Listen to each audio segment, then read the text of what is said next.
तेरी तो है बरी जोए चंद की जनी उगन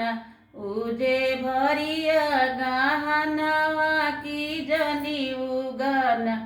उजे भरिया गहनवा की जनी उगन दुई जी के चंदवा ससुर हमरो देखिए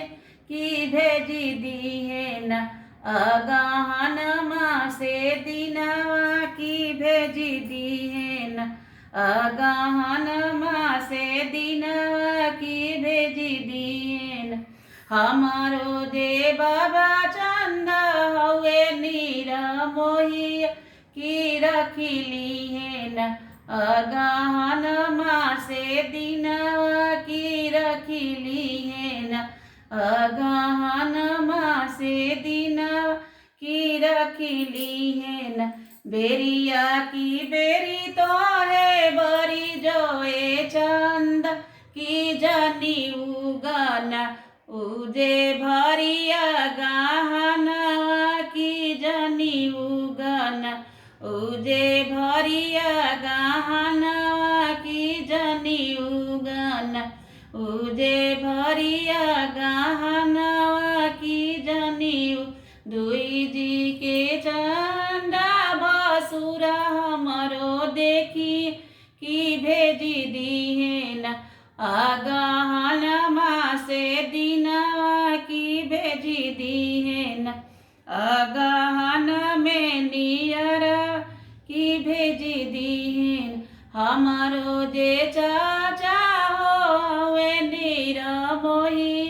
की धई दिहेन अगहन से दिनवा की रखी दिहेन अगहन से दिनवा की रखी दिहेन बेरिया की बेरी तो है बरी जोए चंद की जनी उगन उजे भरिया गहनवा की जनी उगन उजे भरिया गहनवा की जनी उगन दुई जी के चनवा देवर हमरो देखी कि भेजी दिहेन अगहन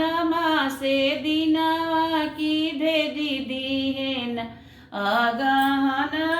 से दिनवा की भेजी दी हमारो जे भैया हो हवे नीरा मोही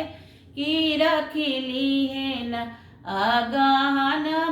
से दिनवा की रखिली हेन अगहन